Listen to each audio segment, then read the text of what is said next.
Hello, welcome back to Bible Reading with Study Guide. How are you today? Winter is nearly here again. I'm not sure it's going to end this year. But it's really hot yesterday, now it's really cold. Okay.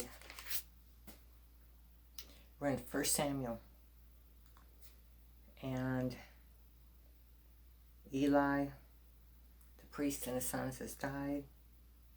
The ark was taken. Oh, what tragedy. And Samuel has grown up to be a prophet. Alright? 1 Samuel 5. Then the Philistines took the ark of God and brought it from Ebenezer to Ashdod. When the Philistines took the ark of God, they brought it into the house of Dagon and set it by Dagon. And when the people of Ashdod rose early in the morning, there was Dagon fallen on its face to the earth before the ark of the Lord. So they took Dagon and set it up in its place again.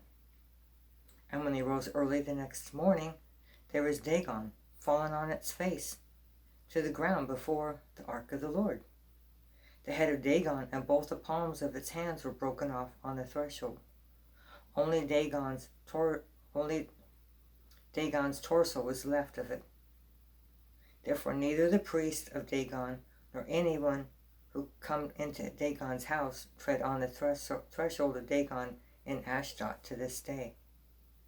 But the hand of the Lord was heavy on the people of Ashdod, and he ravaged them and struck them with tumors. Both Ashdod and its territory. And when the men of Ashdod saw how it was, they said, "The ark of God of Israel must not remain with us, for his hand is harsh toward us, and Dagon our God." Therefore they sent and gathered to themselves all the lords of the Philistines and said, "What shall we do with the ark of God of Israel?" And they answered, "Let the ark of God of Israel be carried away to Gath." So they carried the ark of God of Israel away. So it was, after they had carried it away, that the hand of the Lord was against the city with a very great destruction. And he struck the men of the city, both small and great, and tumors broke out on them. Therefore they sent the ark of God to Ekron. So it was as the ark of God came to Ekron, that the Ekronites cried out, saying, "They have brought us the ark of the God of Israel to us, to kill us and our people." So they sent and gathered together all the lords of the Philistines and said, "Send away the ark of the God of Israel, and let it go back to its own place, so that it does not kill us and our people." For there was a deadly destruction throughout all the city. The hand of God was very heavy there, and the men who did not die were stricken with the tumors. And the cry of the city went up to heaven. All right, there's some questions.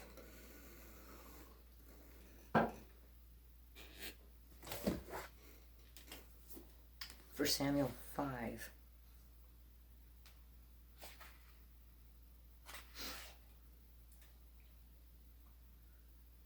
What happened to the God of the Philistines when placed by the ark? That was in the first 4 verses.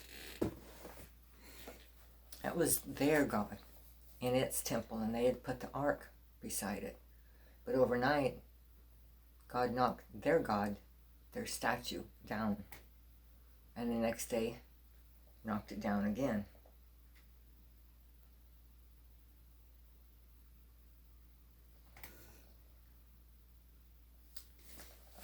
Was there another question?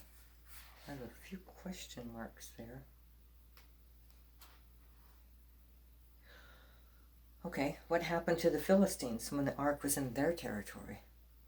They all got sick, didn't they? They had tumors of some sort. Some kind of plague broke out on them. How did the Philistines know the illnesses they had were because of the ark? For verses 6 through 12.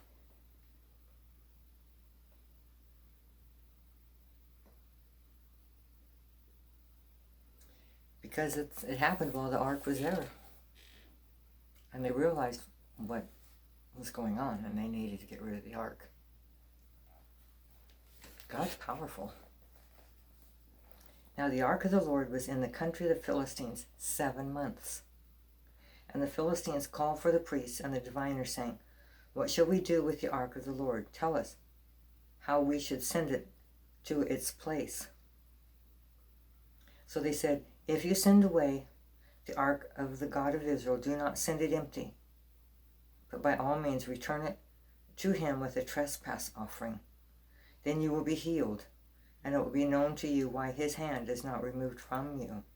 Then they said, "What is the trespass offering which we shall return to him?" And they said, 5 golden tumors and 5 golden rats, according to the number of the lords of the Philistines. For the same plague was on all of you and on your lords. Therefore you shall make images of your tumors and images of your rats that ravage the land, and you shall give glory to the God of Israel. Perhaps he will lighten his hand from you, from your gods, and from your land.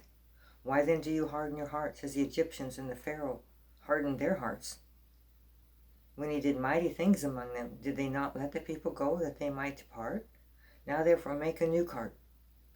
Take 2 milk cows, which have never been yoked, and hitch the cows to the cart, and take their calves home away from them. Now that shouldn't normally work out well. Then take the ark of the Lord, and set it on the cart, and put the articles of gold which you are returning to him as a trespass offering in a chest by its side. Then send it away and let it go, and watch.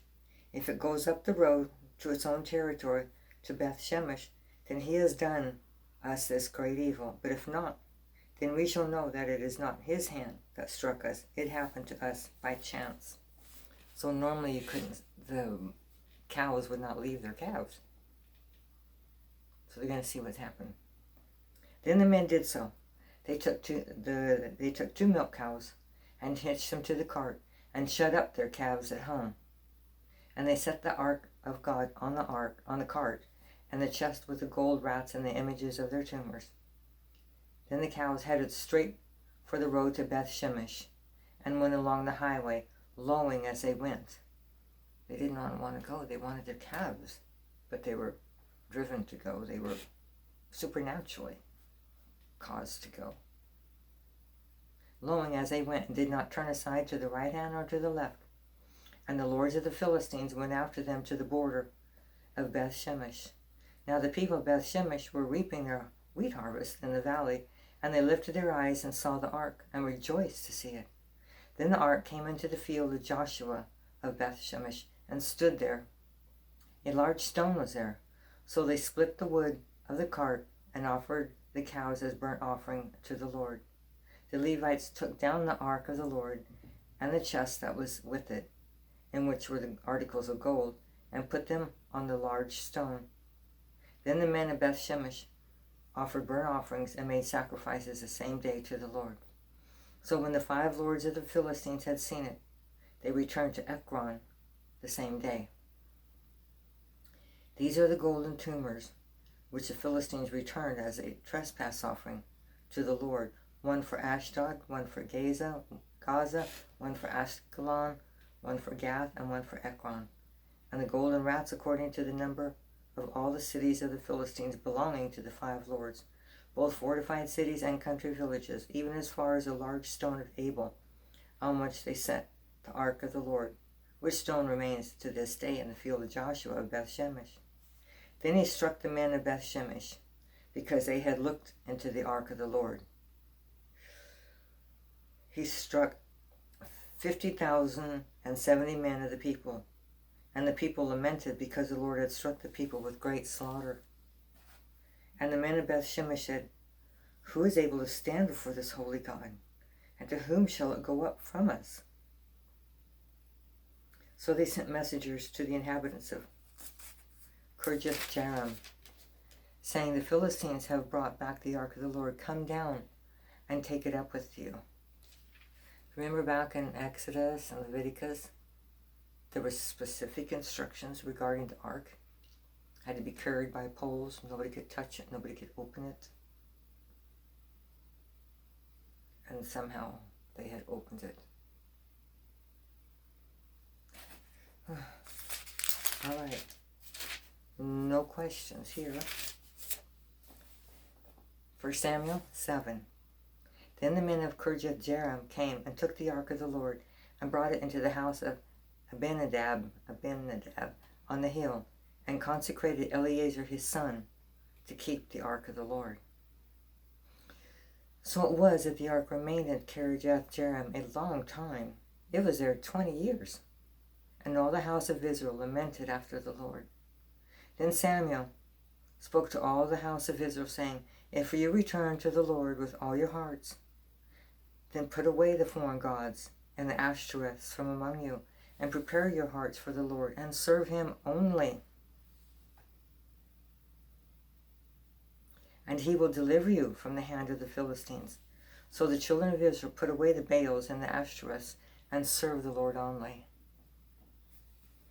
And Samuel said, Gather all Israel to Mizpah, and I will pray to the Lord for you. So they gathered together at Mizpah, drew water, and poured it out before the Lord. And they fasted that day, and said there, We have sinned against the Lord. And Samuel judged the children of Israel at Mizpah. Now when the Philistines heard that the children of Israel had gathered together at Mizpah, the lords of the Philistines went up against Israel. And when the children of Israel heard of it, they were afraid of the Philistines. So the children of Israel said to Samuel, Do not cease to cry out to the Lord our God for us, that he may save us from the hands of the Philistines. So Samuel took a suckling lamb and offered it as a whole burnt offering to the Lord. Then Samuel cried out to the Lord for Israel, and the Lord answered him. And as Samuel was offering up the burnt offering, the Philistines drew near to battle against Israel. But the Lord thundered with a loud thunder upon the Philistines that day, and so confused them that they were overcome before Israel. And the men of Israel went out of Mizpah and pursued the Philistines and drove them back as far as Beth-kar. Then Samuel took a stone and set it up between Mizpah and Shen, and called its name Ebenezer, saying, Thus far the Lord has helped us. So the Philistines were subdued, and they did not come any more into the territory of Israel. And the hand of the Lord was against the Philistines all the days of Samuel.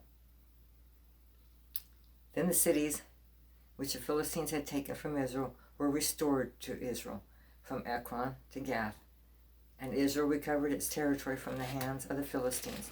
Also there was peace between Israel and the Amorites. And Samuel judged Israel all the days of his life. And he went from year to year on a circuit to Bethel, Gilgal, and Mizpah, and judged Israel in all those places. But he always returned to Ramah, for his home was there. There he judged Israel, and there he built an altar to the Lord.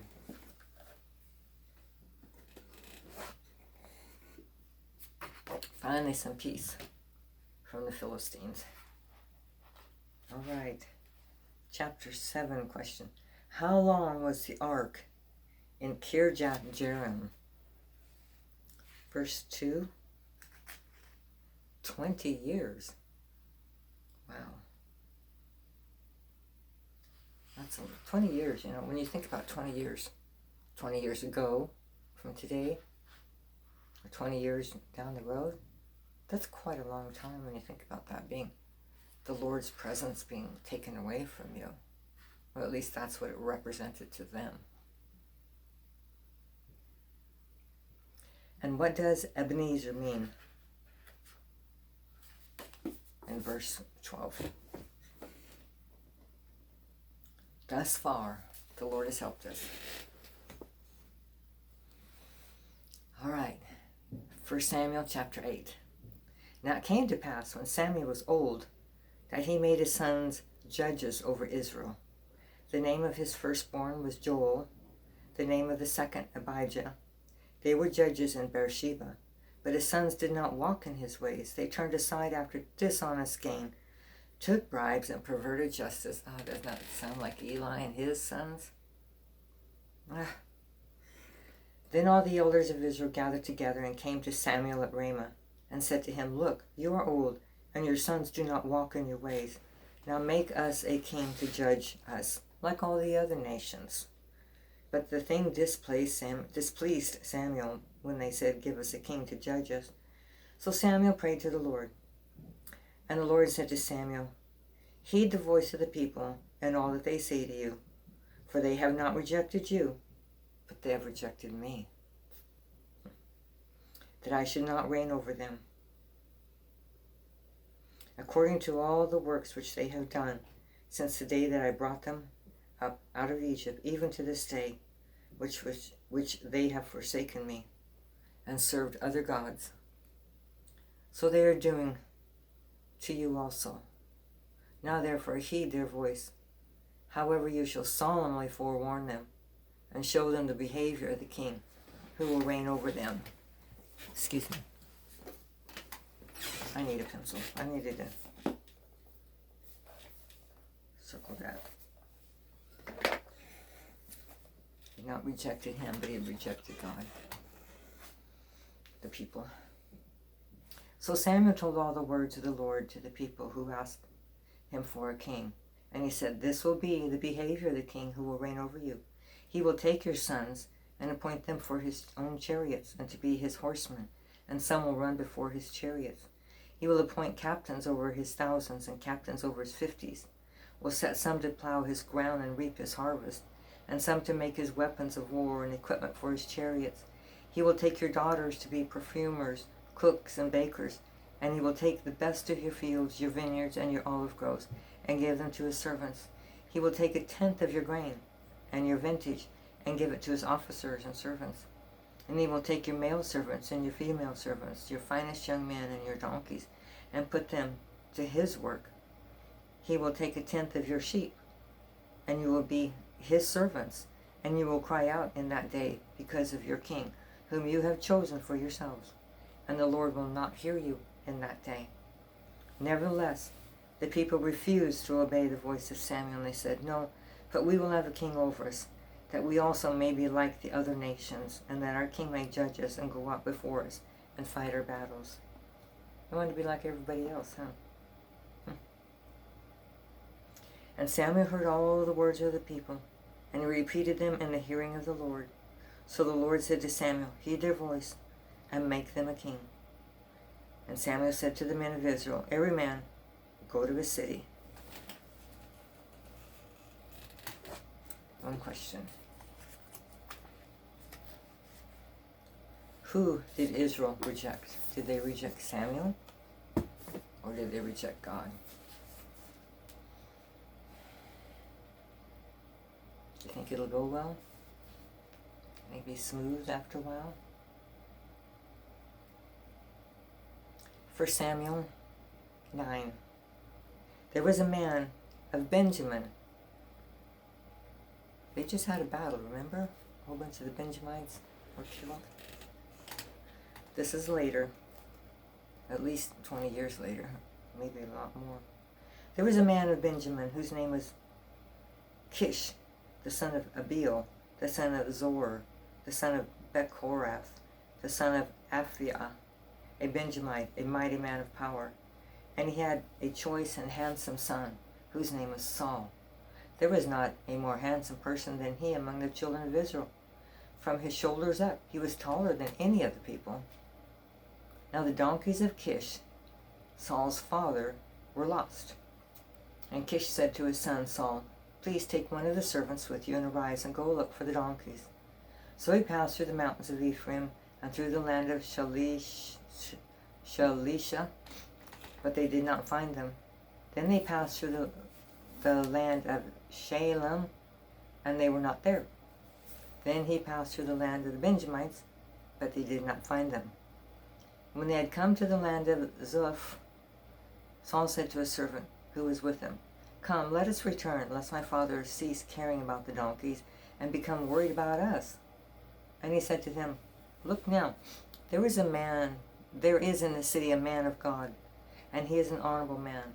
All that he says surely comes to pass. So let us go there. Perhaps he can show us the way that we should go.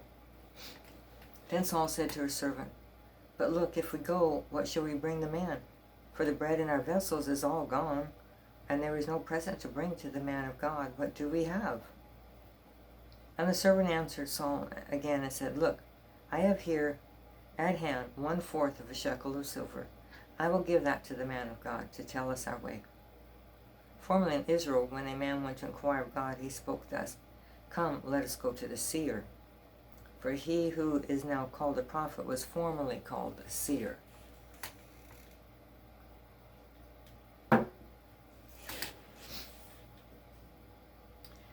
Then Saul said to his servant, Well said, come, let us go. So they went to the city where the man of God was. As they went up the hill to the city, they met some young women going out to draw water, and said to them, Is the seer here? And they answered them and said, Yes, there he is, just ahead of you. Hurry now, for today he came to this city, because there was a sacrifice of the people today on the high place. As soon as you come into the city, you will surely find him before he goes up to the high place to eat. For the people will not eat until he comes, because he must bless the sacrifice. Afterwards those who are invited will eat. Now therefore go up, for about this time you will find him. So they went up to the city. As they were coming into the city, there was Samuel coming out toward them on his way to the high place. Now the Lord had told Samuel in his ear that day, before Saul came, saying, Tomorrow, about this time, I will send you a man from the land of Benjamin, and you shall anoint him a commander over my people Israel, that he may save my people from the hand of the Philistines. For I have looked upon my people, because their cry has come to me. So when Samuel saw Saul, the Lord said to him, There he is, the man of whom I spoke. This one shall reign over my people. Then Saul drew near to Samuel in the gate and said, Please tell me, where is the seer's house? Samuel answered Saul and said, I am the seer. Go up before me to the high place, for you shall eat with me today, and tomorrow I will let you go, and will tell you all that is in your heart. But as for your donkeys that were lost 3 days ago, do not be anxious about them, for they have been found. And on whom is all the desire of Israel? Is it not on you, and on all your father's house? And Saul answered and said, Am I not a Benjamite, of the smallest of the tribes of Israel?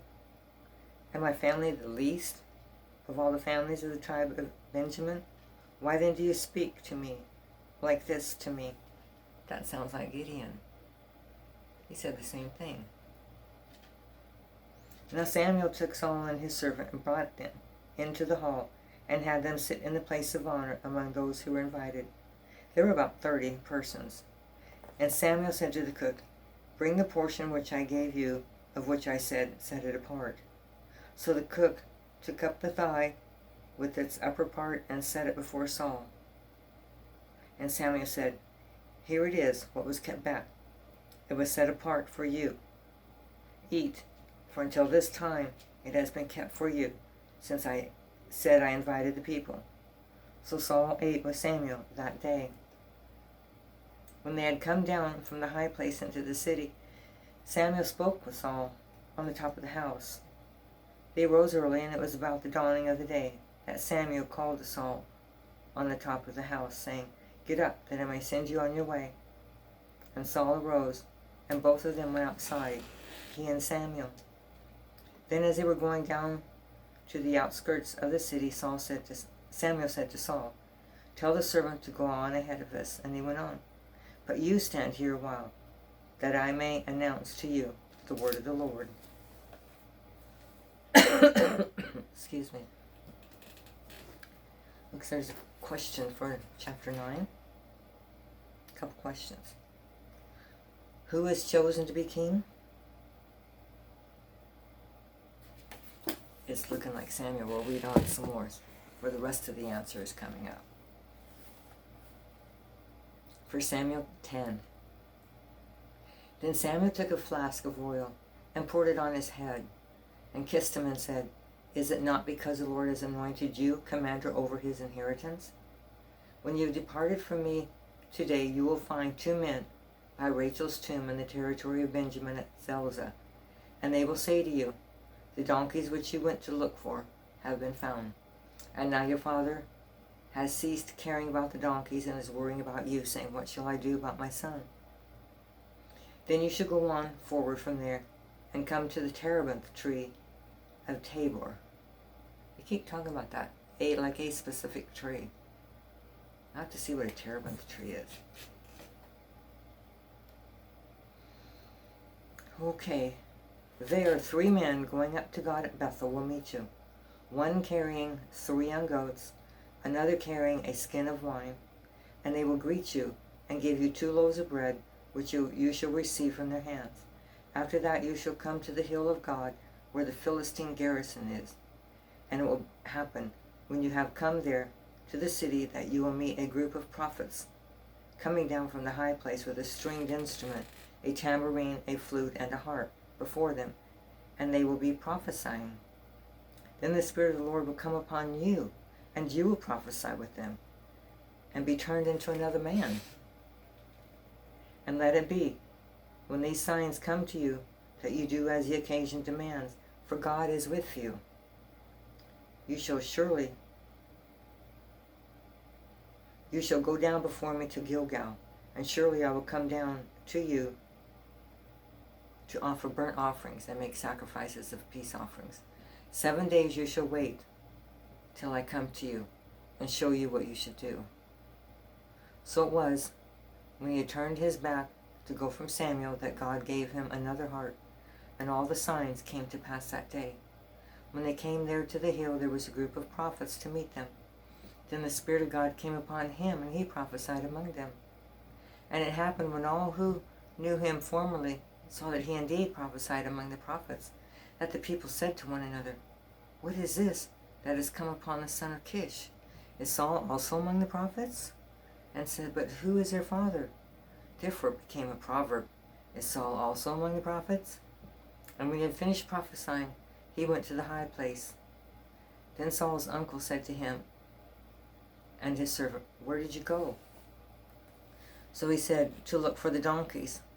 When we saw that they were nowhere to be found, we went to Samuel.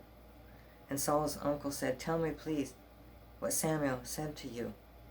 So Saul said to his uncle, he told us plainly that the donkeys had been found. But about the other matter of the kingdom, he did not tell him what Samuel had said. Then Samuel called the people together to the Lord at Mizpah. And he said to the children of Israel, thus says the Lord God of Israel, I brought up Israel out of Egypt, and delivered you from the hand of the Egyptians, and from the hand of all the kingdoms, and from those who oppressed you. But you have today rejected your God, who himself saved you from all your adversities and your tribulations. And you have said to him, no, set a king over us. Now therefore present yourselves before the Lord by your tribes and by your clans. And when Samuel had caused all of the tribes of Israel to come near, the tribe of Benjamin was chosen. When he had caused the tribe of Benjamin to come near by their families, the family of Matri was chosen. And Saul the son of Kish was chosen. But when they sought him, he could not be found. Therefore they inquired of the Lord further, has a man come here yet? And the Lord answered, there he is, hidden among the equipment. So they ran and brought him from there. And when he stood among the people, he was taller than any of the people, from his shoulders upward. And Samuel said to all the people, do you see him, who the Lord has chosen, that there is no man like him among all the people? So all the people shouted and said, long live the king. Then Samuel explained to the people the behavior of royalty, and wrote it in a book, and laid it up before the Lord. And Samuel sent all the people away, every man to his house. And Saul also went home to Gibeah, and valiant men went with him, whose hearts God had touched. But some rebels said, how can this man save us? So they despised him and brought him no presents. But he held his peace. So, let's look at that question again. Who is chosen to be king? In 9:15 all the way through 17, and then 10:1, 6, 24. It was Saul, wasn't it? What did he look like in 9:2 and in 10:23? He was taller than everybody else. And he was more handsome than anybody. So it's somebody they could be proud of, at least by his looks, right?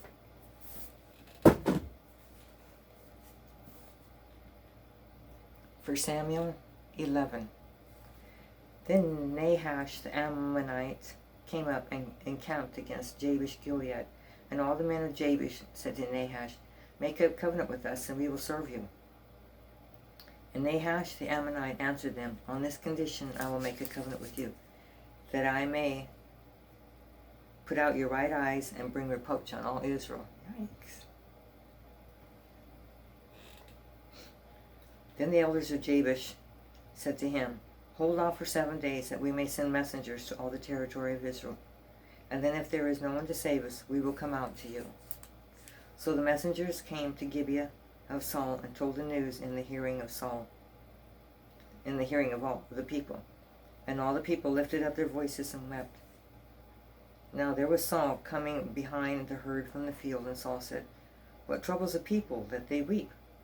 And they told him the words of the men of Jabesh. Then the Spirit of God came upon Saul when he heard this news, and his anger was greatly aroused.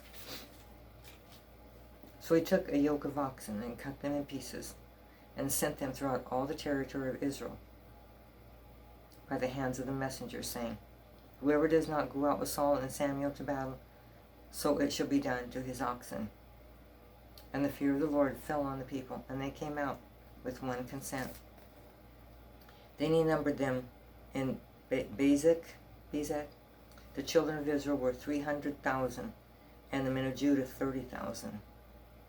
And they said to the messengers who came, "Thus you shall say to the men of Jabesh Gilead, tomorrow by the time the sun is hot you shall have help." Then the messengers came and reported to the men of Jabesh, and they were glad. Therefore the men of Jabesh said, "Tomorrow we will come out to you, and you may do with us whatever seems good to you." So it was on the next day that Saul put the people in 3 companies, and they came into the midst of the camp in the morning, watched, and killed Ammonites until the heat of the day. And it happened that those who survived were scattered, so that no 2 of them were left together. Then the people said to Samuel, "Who is he who said, 'Shall Saul reign over us?' Bring the men, that we may put them to death." But Saul said, "Not a man shall be put to death this day, for today the Lord has accomplished salvation in Israel." Then Samuel said to the people, "Come, let us go to Gilgal and renew the kingdom there." So all the people went to Gilgal, and there they made Saul king before the Lord in Gilgal. There they made sacrifices of peace offerings before the Lord, and there Saul and all the men of Israel rejoiced greatly. So now he's officially their king.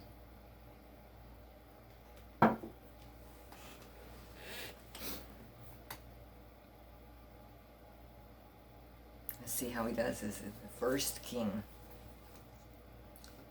For Samuel 12. Now Samuel said to all Israel, "Indeed, I have heeded your voice and all that you said to me, and have made a king over you. And now here is the king walking before you, and I am old and gray-headed, and look, my sons are with you. I have walked before you from my childhood to this day. Here I am, witness against me before the Lord and before his anointed. Whose ox I have taken, or whose donkey have I taken, or whom have I cheated? Whom have I oppressed? Or from whose hands have I received any bribe with which to blind my eyes? I will restore it to you." He said, "Look, have I done anything wrong?" And they said, "You have not cheated us or oppressed us, nor have you taken anything from any man's hand." Then he said to them, "The Lord is witness against you, and his anointed is witness this day, that you have not found anything in my hand." And they answered, "He is witness." Then Samuel said to the people, "It is the Lord who raised up Moses and Aaron, and who brought your fathers up from the land of Egypt. Now therefore stand still, that I may reason with you before the Lord concerning all the righteous acts of the Lord which he did to you and your fathers, when Jacob had gone into Egypt, and your fathers cried out to the Lord. Then the Lord sent Moses and Aaron, who brought your fathers out of Egypt, and made them dwell in this place. And when they forgot their God, he sold them into the hand of Sisera, commander of the army of Hazor, into the hand of the Philistines, and into the hand of the king of Moab, and they fought against him.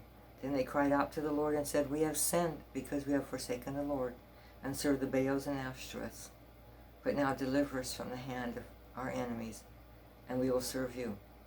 And the Lord sent Zerubbabel, Beden, Jephthah, and Samuel, and delivered you out of the hand of your enemies on every side, and you dwelt in safety.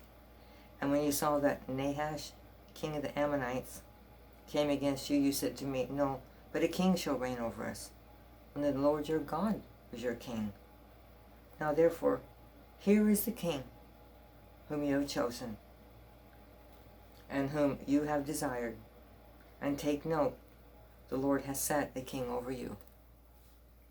If you fear the Lord and serve him and obey his voice, and do not rebel against the commandment of the Lord, then both you and the king who reigns over you will continue following the Lord your God. However, if you do not obey the voice of the Lord, but rebel against the commandment of the Lord, then the hand of the Lord will be against you, as it was against your fathers. Now therefore, stand and see this great thing which the Lord will do before your eyes. Is today not the wheat harvest? I will call to the Lord, and he will send thunder and rain, that you may perceive and see that your wickedness is great, which you have done in the sight of the Lord in asking a king for yourselves. So Samuel called to the Lord, and the Lord sent thunder and rain that day, and all the people greatly feared the Lord and Samuel. And the people said to Samuel, Pray for your servants to the Lord your God, that we may not die. For we have added to all our sins the evil of asking a king for ourselves. Then Samuel said to the people, Do not fear. You have done all this wickedness, yet do not turn aside from following the Lord, but serve the Lord with all your heart. And do not turn aside, for then you would go after empty things which cannot profit or deliver, for they are nothing. For the Lord will not forsake his people, for his great name's sake, because it has pleased the Lord to make you his people. Moreover, as for me, far be it from me that I should sin against the Lord in ceasing to pray for you. But I will teach you the good and the right way. Only fear the Lord and serve him in truth with all your heart. For consider what great things he has done for you. But if you still do wickedly, you shall be swept away, both you and your king. Wow. Even though they've asked for a king, God will still be there if they will serve him. He will still protect them. Was it wrong to ask for a king? Was it wrong?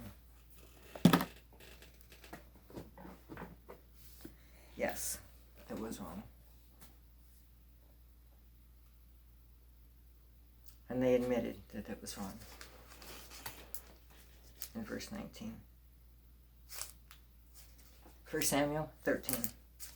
Saul reigned 1 year, and when he had reigned 2 years over Israel, Saul chose for himself 3,000 men of Israel.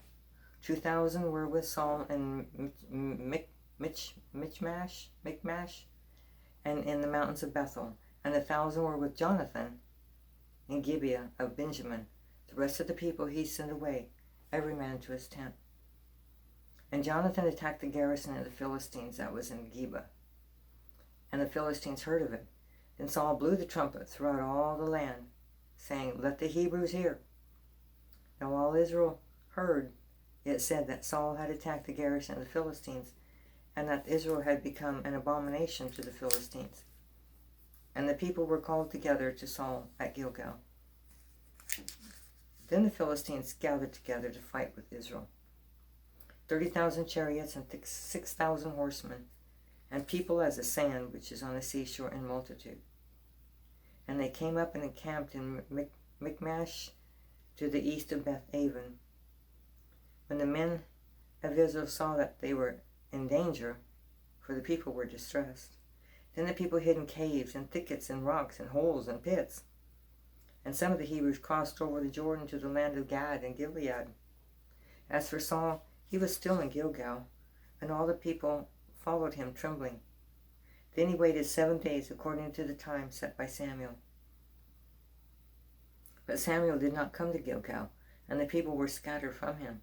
So Saul said, "Bring a burnt offering and peace offering here to me." And he offered the burnt offering. Now it happened, as soon as he had finished presenting the burnt offering, that Samuel came, and Saul went out to meet him, that he might greet him. And Samuel said, "What have you done?"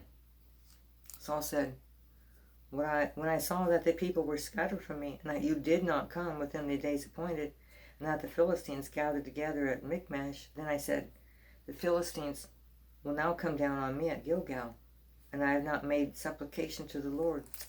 Therefore I felt compelled and offered a burnt offering. And Samuel said to Saul, "You have done foolishly. You have not kept the commandment of the Lord your God, which he commanded you.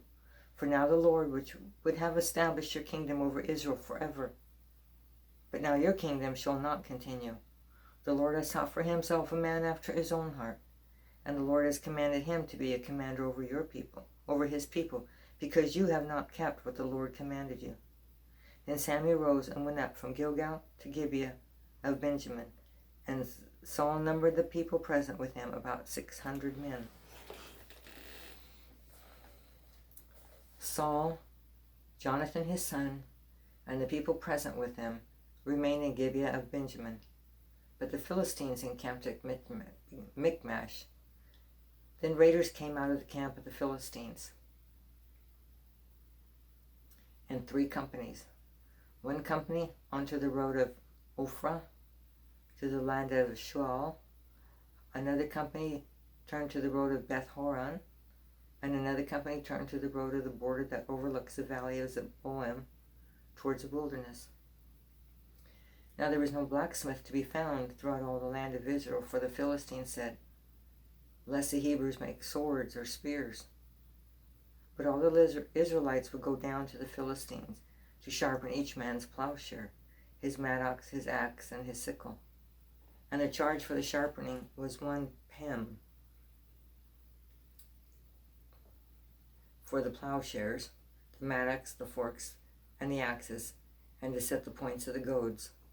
So it came about on the day of battle that there was neither sword nor spear found in the hand of any of the people who were with Saul and Jonathan. But there was found with Saul and Jonathan his son. But they were found with Saul and Jonathan his son.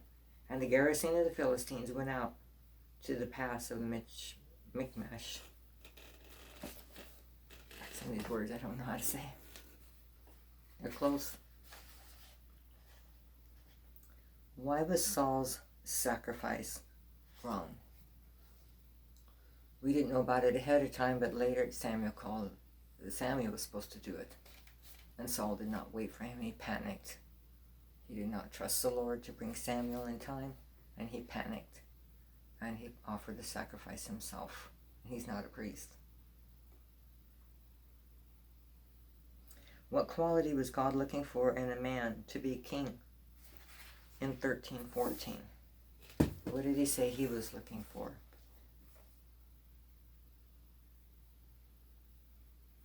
The Lord has sought for himself a man after his own heart,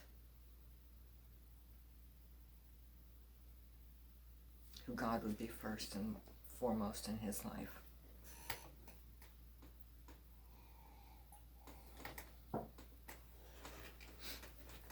For Samuel 14.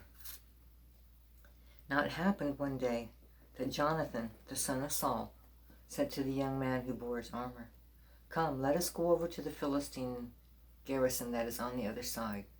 But he did not tell his father. And Saul was sitting in the outskirts of Gibeah under a pomegranate tree, which is in Migron. The people who were with him were about 600 men. Ahijah the son of Ahitub, Ichabod's brother, the son of Phinehas, the son of Eli, the Lord's priest in Shiloh, was wearing an ephod, but the people did not know that Jonathan had gone. Between the passes by which Jonathan sought to go over to the Philistine garrison, there was a sharp rock on one side and a sharp rock on the other side. And the name of one was Bozez, and the name of the other Sinah. The front of one faced northward, opposite Michmash, and the other southward, opposite Gibeah. Then Jonathan said to the young man who bore his armor, "Come, let us go over to the garrison of these uncircumcised. It may be that the Lord will work for us. For nothing restrains the Lord from saving by many or by few." So his armor-bearer said to him, "Do all that is in your heart. Go then. Here I am with you, according to your heart." Then Jonathan said, "Very well, let us cross over to these men, and we will show ourselves to them. If they say thus to us, 'Wait until we come to you,' then we will stand still in our place and not go up to them. But if they say to us, 'Come up to us,' then we will go up, for the Lord has delivered them into our hand, and this will be a sign to us." So both of them showed themselves to the garrison of the Philistines. And the Philistines said, "Look, the Hebrews are coming out of the holes where they have hidden." Then the men of the garrison called to Jonathan and his armor-bearer and said, "Come up to us, and we will show you something." Jonathan said to his armor-bearer, "Come up after me, for the Lord has delivered them into the hand of Israel."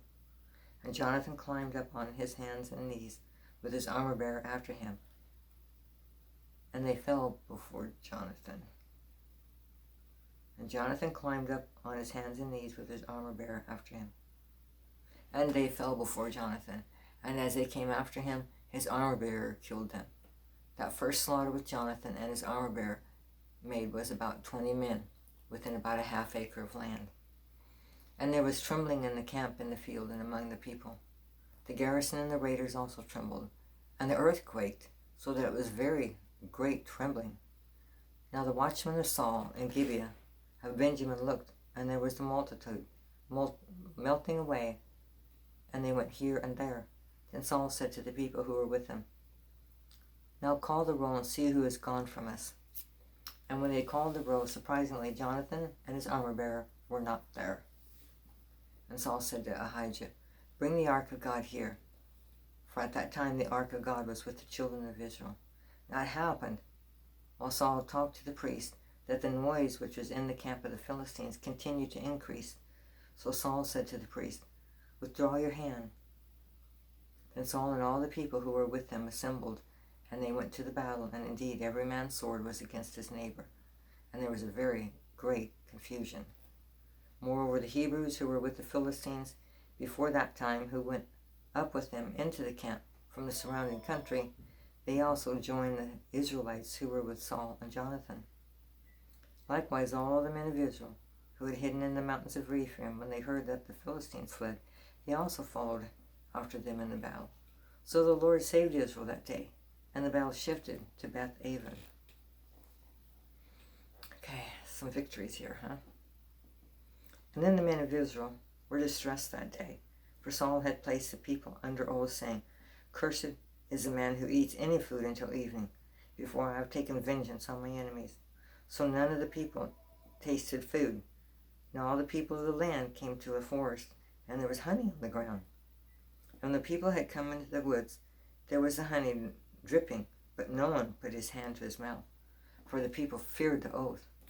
But Jonathan had not heard his father charge the people with the oath. Therefore he stretched out the end of the rod that was in his hand and dipped it in the honeycomb, and put his hand to his mouth, and his countenance brightened. Then one of the people said, "Your father strictly charged the people with an oath, saying, 'Cursed is the man who eats food this day.'"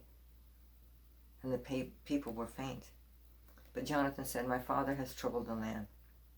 Look now, how my countenance is brightened, because I tasted a little of this honey. How much better if the people had eaten freely today of the spoil of their enemies which they had found. For now would there have not been much greater slaughter among the Philistines?" Now they had driven back the Philistines that day from Michmash to Aijalon. So the people were very faint, and the people rushed on the spoil and took the oxen, the sheep, the oxen, and calves, and slaughtered them on the ground. And the people ate them with the blood. Ew. Then they told Saul, saying, Look, the people are sinning against the Lord by eating with blood. So he said, You have dealt treacherously. Roll a large stone to me this day. Then Saul said, Disperse yourselves among the people and say to them, Bring me here every man's ox and every man's sheep. Slaughter them here and eat. Do not sin against the Lord by eating with blood. So every one of the people brought his ox with him that night and slaughtered it there. Then Saul built an altar to the Lord. This was the first altar that he built to the Lord. Now Saul said, Let us go down and after the Philistines by night and plunder them until the morning light, and let us not leave a man of them. And they said, Do whatever seems good to you. Then the priest said, Let us draw near to God here. So Saul asked counsel of God, Shall I go down to the Philistines? Will you deliver them into the hand of Israel? But he did not answer him that day. And Saul said, Come over here, all you chiefs of the people, and know and see what this sin was today. For as the Lord lives, who saves Israel, though it be in Jonathan my son, he shall surely die. But not a man among all the people answered him. Then he said to all Israel, You be on one side, and my son Jonathan, and I will be on the other side. And the people said to Saul, Do what seems good to you. Therefore Saul said to the Lord God of Israel, Give a perfect lot. So Saul and Jonathan were taken, but the people escaped. And Saul said, Cast lots between my son Jonathan and me. So Jonathan was taken. Then Saul said to Jonathan, Tell me what you have done. And Jonathan told him and said, I only tasted a little honey with the end of the rod that was in my hand. So now I must die. Saul said, God do so and more also. For you shall surely die, Jonathan. But the people said to Saul, Shall Jonathan die, who has accomplished this great deliverance in Israel? Certainly not. As the Lord lives, not one hair of his head shall fall to the ground, for he has worked with God this day. So the people rescued Jonathan, and he did not die. Then Saul turned from pursuing the Philistines, and the Philistines went to their own place. So Saul established his sovereignty over Israel and fought against all the enemies on every side, against Moab, against the people of Ammon, against Edom, against the kings of Zobah, and against the Philistines. Wherever he turned, he harassed them. And he gathered an army and attacked the Amalekites and delivered Israel from the hands of those who plundered them. And the sons of Saul were Jonathan, Jishui, and Malchishua. And the names of his two daughters were these: the name of the firstborn, Merab, and the name of the younger, Michal. The name of Saul's wife was Ahinoam, the daughter of Ahimaaz, and the name of the commander of the army was Abner, the son of Ner, Saul's uncle. Kish was the father of Saul, and Ner, the father of Abner, was the son of Abiel. Now there was fierce war with the Philistines all the days of Saul. And when Saul saw any strong man or any valiant man, he took him for himself. All right. Lots of war, constant battles going on. His son nearly lost his life for eating something he didn't know he wasn't supposed to eat, the honey. All right, that's it for now.